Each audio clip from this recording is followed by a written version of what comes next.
Welcome to Real Chat with Kat, the podcast that's all about real conversations for real transformation. I'm your host, Kat Polsinelli, professional speaker, MC, and best-selling international author. Here, we tackle the tough stuff, the mud that we all have found ourselves in. We talk about the pivots, the challenges, and the victories that shape our lives and our businesses. From overcoming trauma and finding your voice to navigating life's unexpected twists, we get raw, honest, and open. You'll hear from inspiring guests who share their stories of resilience, healing, and growth. Whether it's breaking through emotional abuse, embracing self-worth, or thriving in entrepreneurship, you'll find connection, empowerment, and the tools to keep you moving forward. So grab your favorite drink, settle in, and get ready for stories that hit home and conversations that make a difference. Let's get real together. Hello, everyone, and thank you so much for joining me today on this episode of Real Chat with Kat. I have a really interesting twist. For any of you that have been listening to the podcast for quite a long time, you always see me with a guest, and today it's just me. So I've been thinking about doing this for quite a while, and funny enough, I actually had a client that had to cancel their podcast interview, and I thought, you know what? Let's go for it. I'm all here about raw, real, and doing it in the moment. And I have been talking about this for quite a while of having just a few episodes solo where people can send in questions and things that they want to chat about. And that's what I'm going to make the whole conversation about. Now, I obviously don't have those questions today, but don't worry, I can totally be entertaining. I'm Italian, in case you don't know, so I can definitely find things to talk about. But what I really wanted to be able to do today was actually kind of reintroduce myself. So if you're new to the podcast, thank you so much for joining and for listening. If you've been listening for a while, you've probably seen some of the transitions, the redos for the ways that this podcast has been. And so let's start by filling you in. So this podcast was actually originally created when I was running my coaching business. And I thought that I was going to utilize this system to be able to stay in touch with people and bring business in.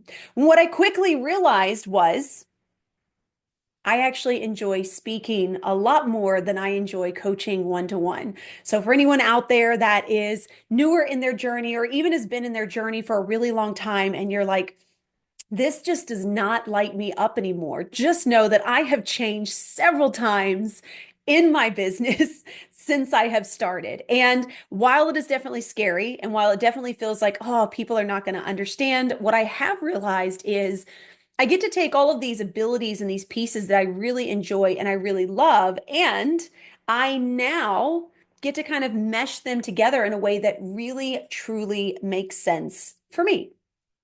So, I'd love to start with a little bit of a background in case you have not been following me. And if you're not, you should be. You can follow me at The Lotus Effect on LinkedIn, Facebook, and Instagram. You should definitely check out my YouTube channel as well, unless you're watching it now. And then if you're watching it on there, thank you for following. So let's start with this.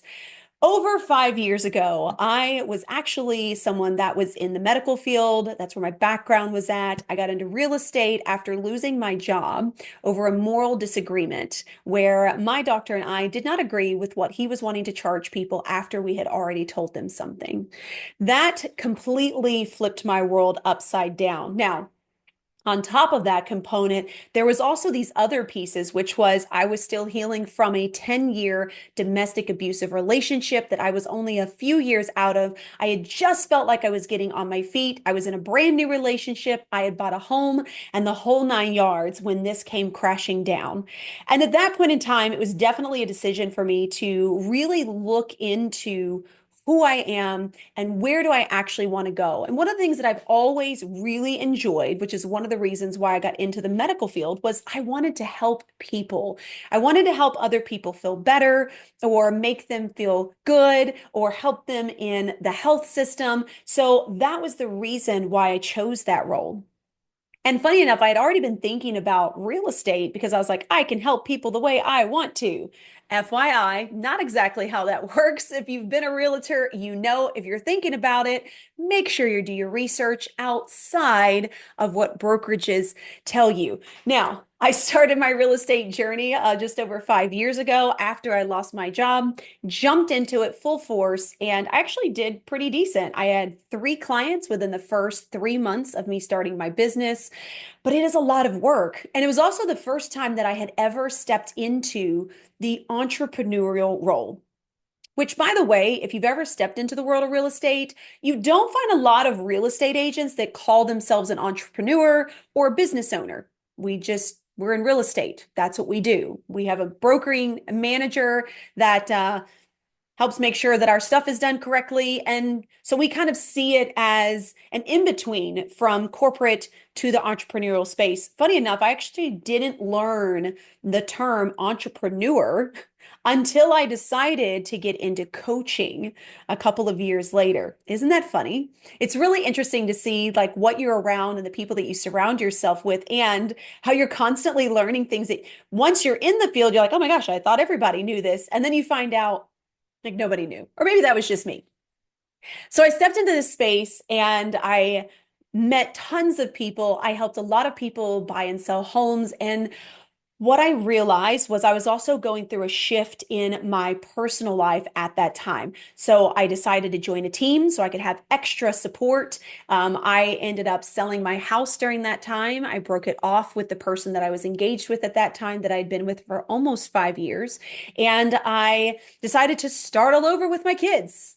All over again. And that was a challenge within itself. I still had a lot of healing. I really hadn't super dived into the personal development world. I had learned a little bit about it. I had read a couple of books, such as Codependency No More. If you've never read that, it's a really, really great book. Very easy read, gives amazing breakdowns and suggestions of actual scenarios of things that people have been through. Now, why I didn't relate to all of them, because some of them had to deal with addiction and alcoholism and things like that, I was able to relate to the scenario, which was kind of that light bulb moment for me to realize, oh, well, while I say I am so independent, I don't need anybody, there is a level of codependency, and that actually is something very different than I think what a lot of us tend to see as independent. And so I began my journey down that road and starting over again, put another limit or another not necessarily burden, but just another layer of bricks on top of my healing process, right? And in that process, I quickly realized being with this team for several months that this wasn't what I wanted to do either. And it's actually one of the first times that when I jumped into this space and I realized that, I actually sat and started thinking, hmm, I actually like doing this and I like doing this, but I really don't like doing this. How can I combine those things? And lo and behold, I had a couple of conversations with people at my brokerage, and I got picked up to be on the corporate side of the brokerage that I was at the time. And I ended up working with all of the agents, over 250, I think, that we had at the brokerage at the time. I did all the onboarding, I did the tech setup, I did a lot of trainings, and I fell in love with that role. And I realized, oh my gosh, I've been teaching and training for years in every industry that I've been in. This is so much fun. Now, unfortunately, corporate became corporate again. And the role that I originally did take on started to dwindle as they continued to give me additional roles. But I was also what you could say a people pleaser is. I was the yes person. If they needed help, sure, I could totally do that. I knew how to manage my time and how to work with the other people. And so for me, it was really easy to take on a couple of extra things, right? No big deal until it got to the point to where I was drowning in the work that I was doing. And then when I finally decided to reach out for help, nobody was there to be able to support because it didn't make any sense to them. I had already done it for so long. What do you mean? What is the problem? Do you need better time management?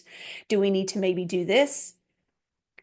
So I really hindered myself at that point by not knowing how to speak up.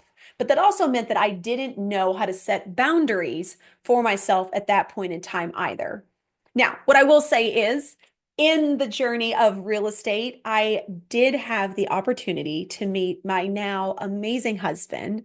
And so I'm very blessed that that came about. It also taught me to figure out what I do enjoy and what I don't, and then start moving more toward the things that I do so that I could create more of a life that I enjoyed. And so that led into actually coaching with other realtors, helping them in their business, doing time management, production, ops management, things like that. And then that opened this door to what I could coach everybody. And I'm sure you guys have all thought this. And if you haven't, I promise if you're in this space, you are eventually going to have this thought where you just want to help everyone. And so that was the space that I stayed in for a while. And while I did enjoy it, I also realized that I was extremely exhausted by the end of my days. And it started to become, again, kind of like that extra layer of bricks that I was putting on myself that I didn't even realize that I was doing. And so I shifted slightly, decided I would pull out of real estate just a little bit and I would start focusing on coaching a little bit more. But this time I was going to have more of a purpose of what that was. And so I really started focusing on a lot of mindset shifts and sharing my story. So I really started sharing my story of abuse about 5 years ago. And that was as I started kind of healing on my own. And the more that I learned about all of these different healing modalities, the way that the brain works, how the neurons can reprogram themselves, how the beliefs that we have are not necessarily true, and we have the ability to change them. And I just dove in headfirst. I was so excited. And this was the first time that I really felt like I was starting to understand where I had come from, what had happened to me, and where I wanted to go. And when you step into the world of entrepreneurship, you are faced with deciding to deal with your personal traumas and your struggles or going back into corporate. Not to say that people in corporate do not have the ability to see these things, but it is definitely smacked right in front of you when you start your entrepreneurial journey. And you get a lot of things thrown at you. And that's when you realize you're people pleasing. That's when you learn when you have that perfectionism tendency. That's when you learn that you're taking on clients that really do not align with you, but you just want to help everybody. And you're also desperate to make sure that you're making that money. And it was a really interesting time for me to also be able to look back and say, okay, I recognize that this is happening. I recognize that these things are coming out of the woodwork and I feel crazy. And at the same time, where did those come from? Now, not everything that I experienced did come from my abusive relationship. Some of that did come from childhood. And that's just because I was raised to be a strong, independent person that could handle everything. That was also a little hindering as well because I felt like I also had to do it all.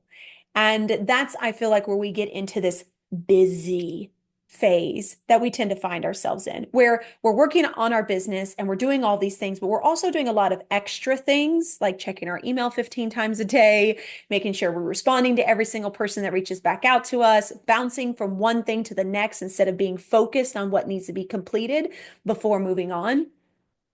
And again, I just think that it's part of things that we go through, things that a lot of us are taught or not taught, but it also tends to be the habits that we picked up as we were growing up or because of the things that we have been through. And so to me, this is actually kind of neat because I felt like I was really starting to learn about me. So if you've ever sat down and done this with yourself, and if you haven't, I highly suggest it. But think about the things, and I would write it down. Think about the things that you do on a regular basis, the things that stress you out, the things that bring you joy, and just look at that list. And then look and see, especially on that list of things you don't like to do, is this something I have to do? Can I delegate it out? Can somebody help me? Could I pay somebody else to be able to do it? Because what you end up doing is you end up creating space. And while that may seem scary, it's actually one of the most wonderful things you have ever had in your life. And I say that because I lived in a time where busy was my life, and that's what I was supposed to do. I went to work, I made sure things were done. I would take shorter lunches if I needed to get things taken care of. I would come home, I'd feel rushed. I'd have to make dinner, I'd have to do all the things. And on the weekends was the only time that I got to relax. What I quickly learned being in the coaching space was that burns you out really quick. And it also can cause so many ailments. If you've listened to any of my podcast episodes, you've probably heard some people talk about autoimmune diseases that they got from burning themselves out because they were constantly in go. People that couldn't even function at their jobs anymore, those that ended up having back problems, hip problems, neck problems, headaches they couldn't get rid of. It really is interesting when you think about the things that we push ourselves through and how our body is screaming at us to slow down. Yet in society, we're never taught that that is something that we can do. And so I started following this psychologist online that I really, really liked. And one of the things that she talked about was this slowing down thing that I was like, that doesn't make any sense. Because if I slow down, that means I'm not doing things, things are not getting done, I'm getting behind, I'm failing as a parent. You name it, I probably thought about it. But what I found was really interesting is what she said was most of us live in a habitual state. So think about this. If you've ever been in your kitchen and you're cleaning the dishes and you're talking with someone and you like forget that you're scrubbing the same dish till you're like, oh, that spot's clean. Okay, let me rinse this off, right? Or have you ever driven down the road and you make a turn and you're like, why did I just turn that way? I thought I was going this way. Your brain is on autopilot. It's in this habitual state that we have learned to create because we, in the present section, can only handle so much. Unfortunately, what has happened is we have learned to live in only that state. And so that state of presence doesn't tend to make it very often. How many times have you gone to somebody's party, done things with your kids, and while you may have like a really faint memory of what that was, it's actually really hard for you to remember the whole thing. Maybe it's hard for you to actually visualize what happened or connect to the emotions that happened in that moment. But you're like, no, I know we had a good time. The kids were laughing and playing, and I remember we were doing this, but it's just an empty memory. There's not really a connection that's there. That's what happens when we are always in go mode.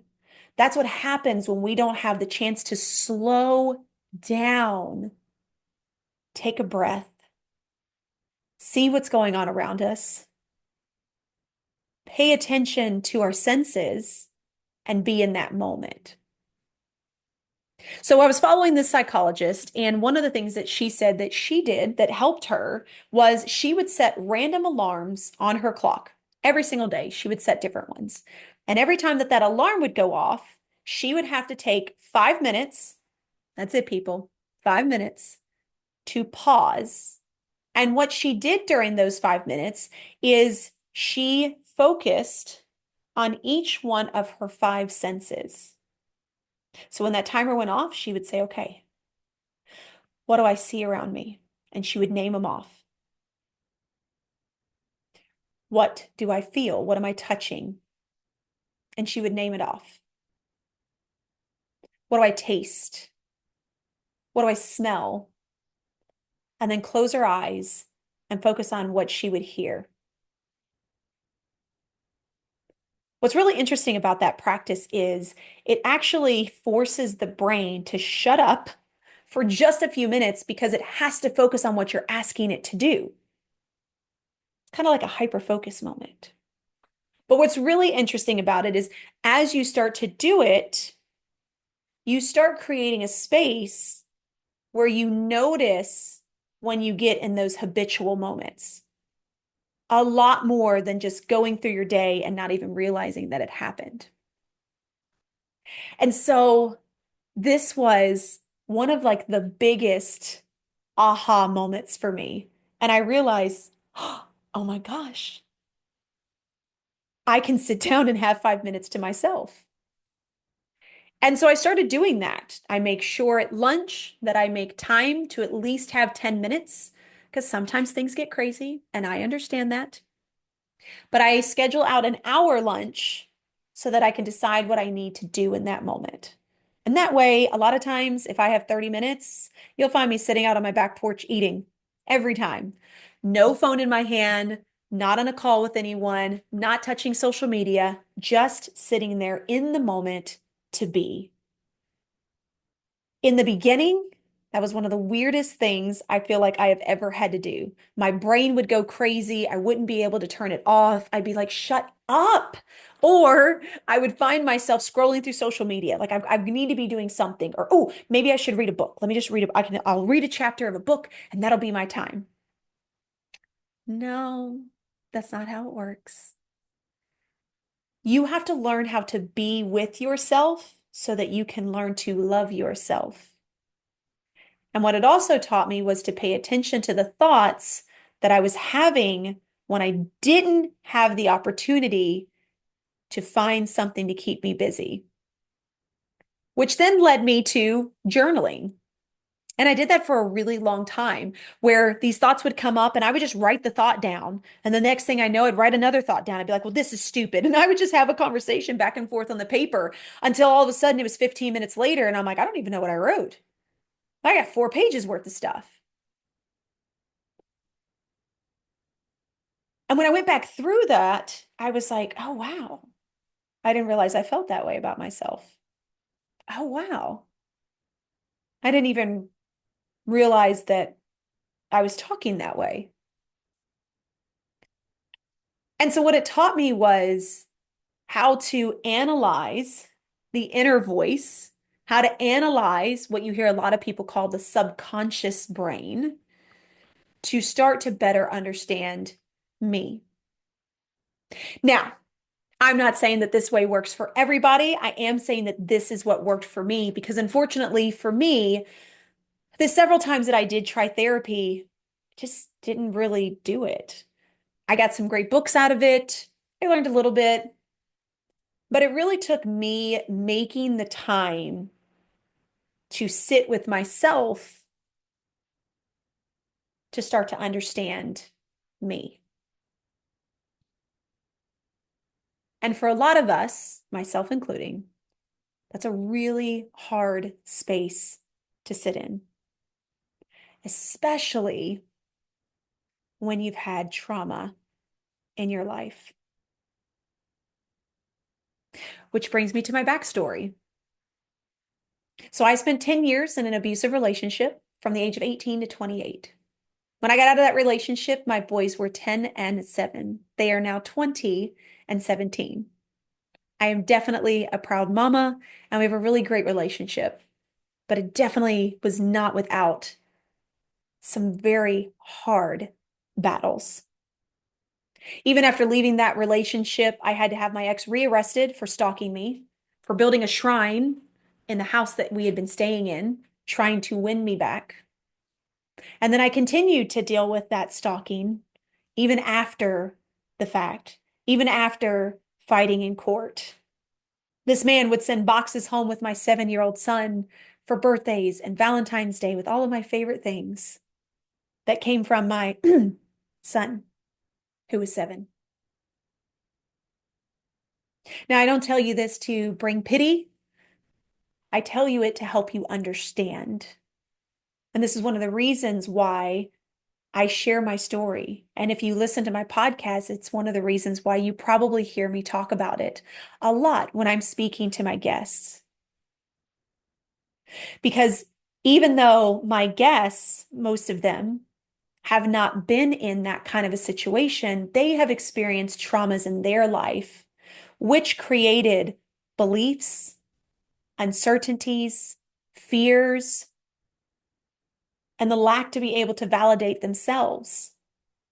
And that's honestly one of the things that this podcast is now all about, is understanding that regardless of what you have been through, I guarantee you there are thought patterns that overlap with the traumas that we have experienced. I guarantee you, you know how to relate to me to some degree, even if you haven't experienced what I have. And as a society, we don't talk about that enough. We don't share how similar we are because we're so busy trying to prove why we are so different. So this podcast was shifted to sharing those stories, to sharing that mud, to sharing the crap that we get stuck in, and figuring out how each one of my guests have been able to move through that so that you as a listener can find connection, can find hope, and can find inspiration in the people that you are hearing. It may be that you hear that person and absolutely love everything that they have to say, or it could be that there's just one thing that they brought up that caught your attention. One thing that you're like, oh, that's what I needed to hear. That is what this podcast is all about. Creating the connection, creating the support, and creating the community that we all are looking for, regardless of our background, regardless of where we live. It's just about creating connection. Now, I talk about my domestic violence very often and very openly because I feel like that, along with other traumas that people have experienced, such as child abuse, elderly abuse, parental abuse, these are things that we need to be discussing because we have all had traumas. And what we don't realize is you walk by people every single day who have invisible scars of the things that they have seen and the things that they have been through that you will never know about. Think about that for a second. I worked in a medical field for over 10 years, and I was in an abusive relationship for 8 of those. Not one person knew what I was going through at home. But the other part of that is not all abuse and not all traumas are physical. And we need to remember that. A lot of the things that we go through, especially as an abuse survivor, tend to be very verbal, very emotional, psychological. For some people, it's financial. They've never laid a hand on them. How do you heal from that?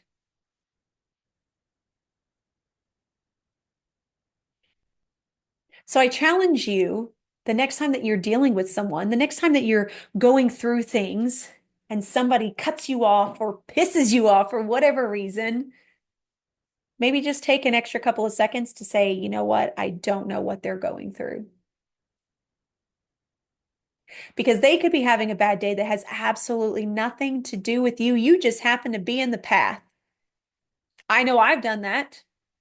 And I'm sure if you think about it, you've probably done that too.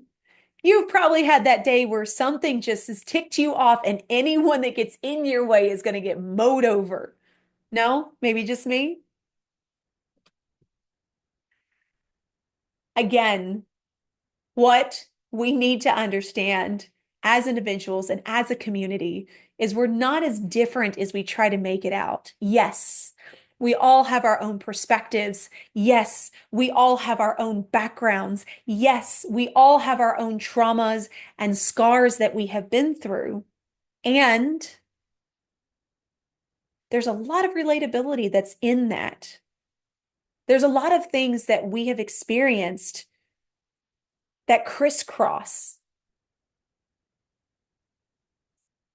I had the opportunity last night, literally last minute, to speak to a group of social work students at a university. I had a professor that saw me do a panel discussion several weeks ago about interpersonal violence.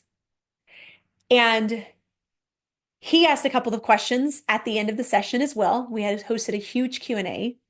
But he came up to me afterwards and he said, "I want you to speak to my students." And I thought, okay, that's awesome. Let's do it. We missed each other a couple times on emails, but last night, last minute, he was like, "Oh my gosh, I have people hopping on. Can you jump on?" You best believe I made space for that.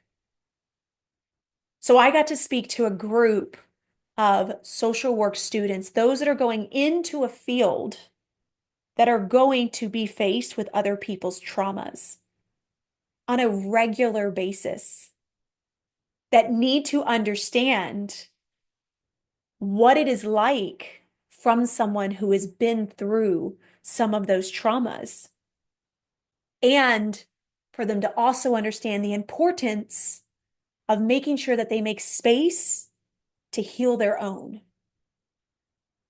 A lot of these students are very young. They're where I was between 18 and 20s when I was in my abusive relationship. You're still trying to figure life out. You're still trying to figure out the world. You're still trying to figure out who you are. Although I think I'm still doing that now in my late 30s, but that's a conversation for another time. But it was such a beautiful conversation with these students. I shared a lot of the abuse that I went through. I shared a lot of the physical moments that I had, but also a lot of the psychological, and why, when people are in situations like that, it's so complex when we say, "Why can't you just leave?" Because there's not really one factor that keeps us there. Heck, there's not even two, three, or five. And what a lot of people don't realize is, like I said earlier, not all of it is physical.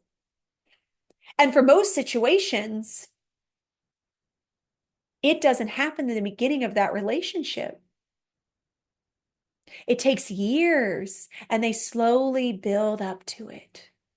They do these covert narcissistic things that you don't even realize, especially if you have never been taught to create boundaries in your life and have the ability to say no. It's one of the reasons why I fell into that, because I just didn't know. And boundaries weren't really something that was taught. I was just taught to be strong-headed. You would think that'd be boundary enough, but I still wanted to please. I still wanted to be loved. And while, yes, I got plenty of love from my parents, once you get to a certain age, you're looking for that outside love, that fairy tale love that all the movies show us. And so that becomes what we search for.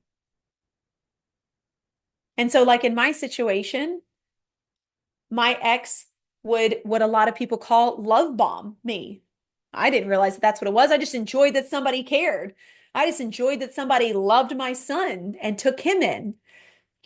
I just enjoyed that somebody saw that my parents were wrong and was on my side.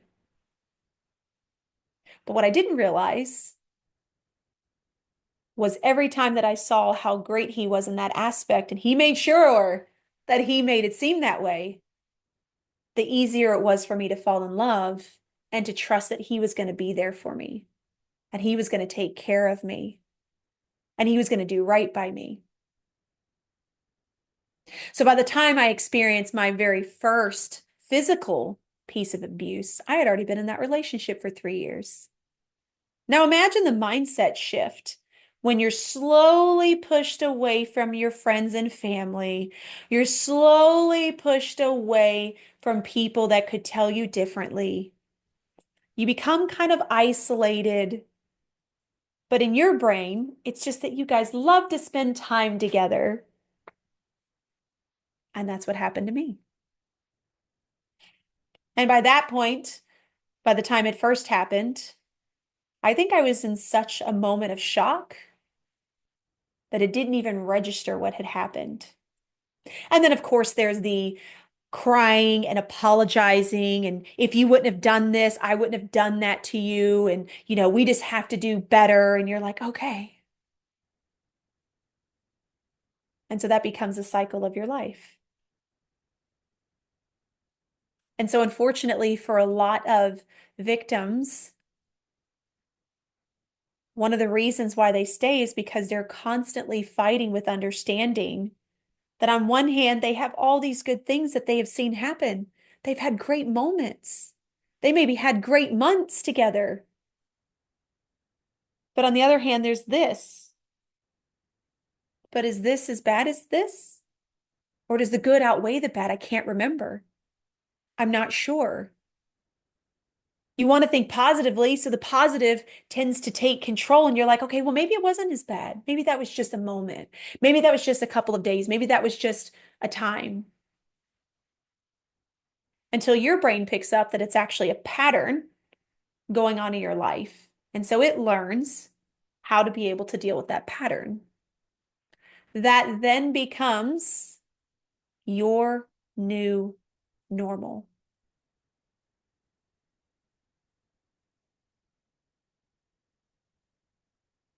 And so once you're in a space of normal, once you're in a space of, I know what's going to happen, I know what will happen if this happens, the brain feels safe.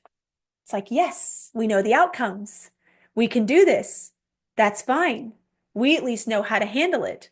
We know how to push back. We know how to get out of this. But turn around and tell your brain to leave absolutely everything you know and go into the darkness and hope for the best. Do that in any situation. It doesn't have to be abusive.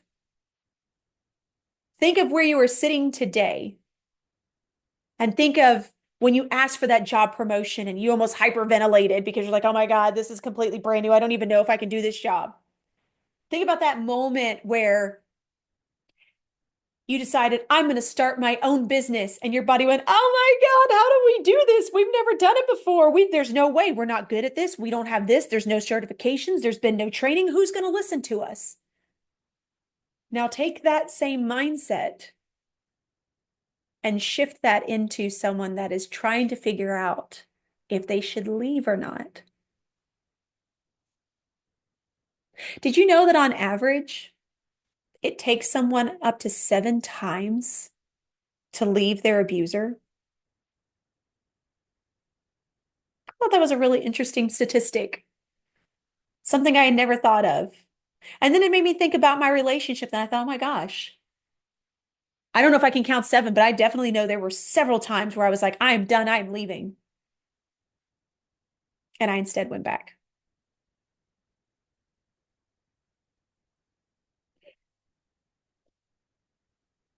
It is so easy for our brains to choose subconsciously what it deems as safe and what it deems as danger. And depending on what you have gone through in your life, what you have experienced, and what you are currently living in, your brain creates that as its normal. Just know that if there is a small part of you that disagrees with that, listen to it. Lean into it. Learn about how you could do it differently. Start looking up if this is considered something that happens all the time. Do something to break the belief that your brain has created for you. Because unfortunately, our brains are not created to keep us growing and trying all the things. No, it's meant to keep you safe, whatever that safe looks like. Because your subconscious doesn't know right or wrong. It doesn't know good or bad. We, as humans, have deemed that We, as humans, have put definitions on that. The brain doesn't go off that. The brain goes off beliefs, and the brain goes off of past experiences. So think of it this way. If you've ever been in a car accident, and the next time you go to drive and someone does something seemingly close to what had happened before, do you ever tense? Yeah, because your brain took that moment and went, oh, hell no. We don't want to experience that again. And it put it away in a file. And it decided that it was going to keep it there. So if you ever came into a situation that was close to that memory, it was going to put you right back in that spot so that you didn't do it again, or so that your brain could keep you safe. We do this all the time, every day.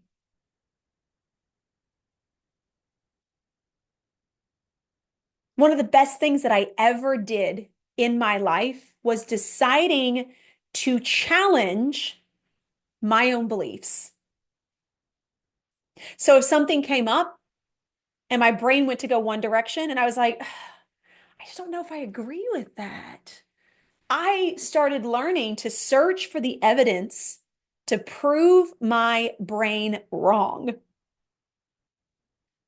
And then I would build on that evidence so that when my brain would go, oh, but we got to, I'd be like, no, no, because you see, you are saying that this is going to happen. However, that was years ago. And I have all this evidence here that says this is actually what happened. And then this time, this is what happened. And at this time, this is what happened.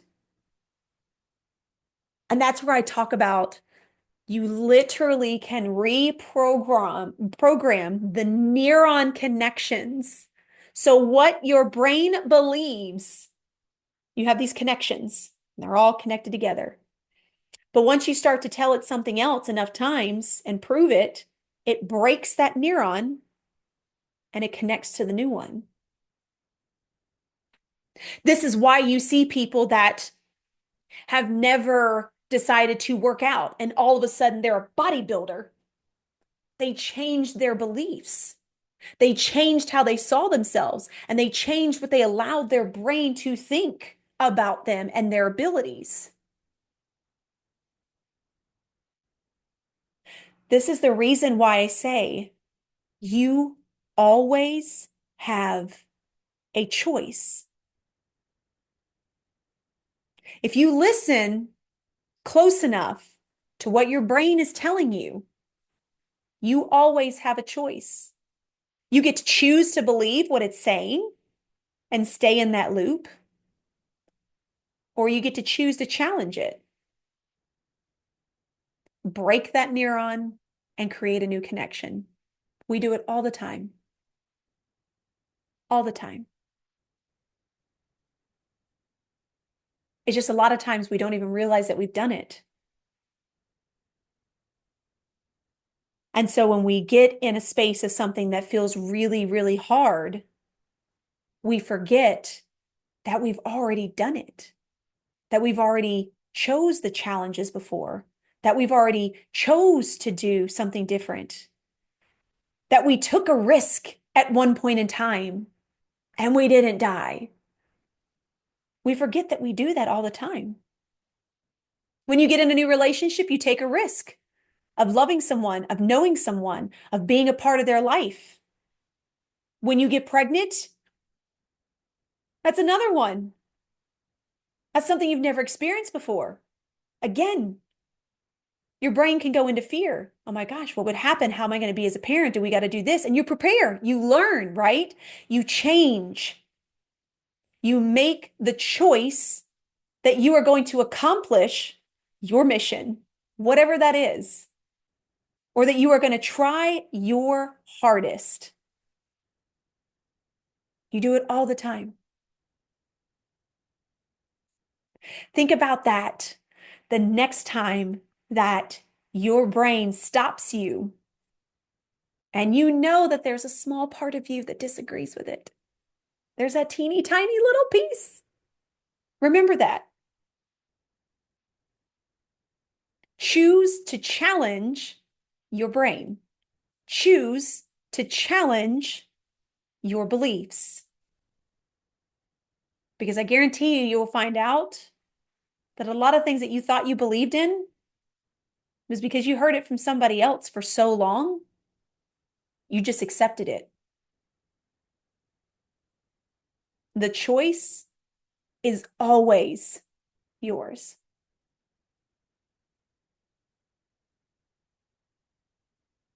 I cannot thank you enough for being a part of the podcast today, for listening to my first solo episode. I hope to have more to come. And I would love to invite you that if you really enjoyed this episode, if you feel that you got something out of it, or if you would like to hear more conversations like this, please leave a comment, leave a review, shoot me a DM and say, I would love if you touch base on this. If I get enough interest in stuff like that, we will start having more conversations like this. Why not? Let me leave you with this.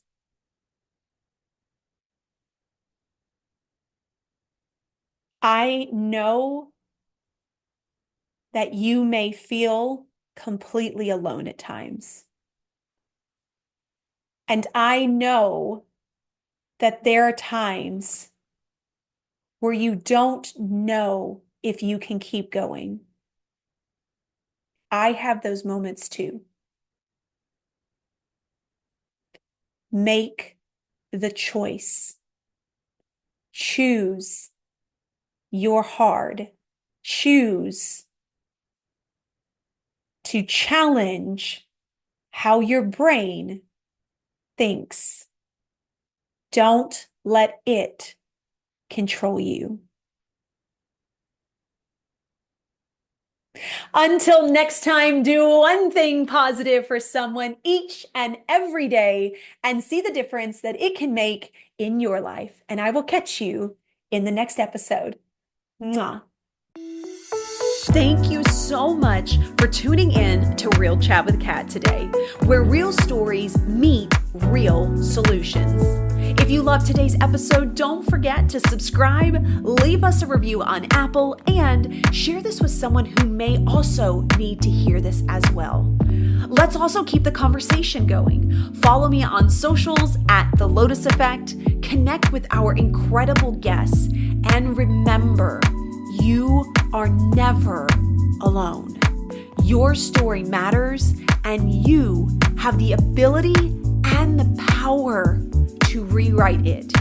You always have a choice. Until next time, stay strong, stay inspired, and keep showing up as the incredible, unstoppable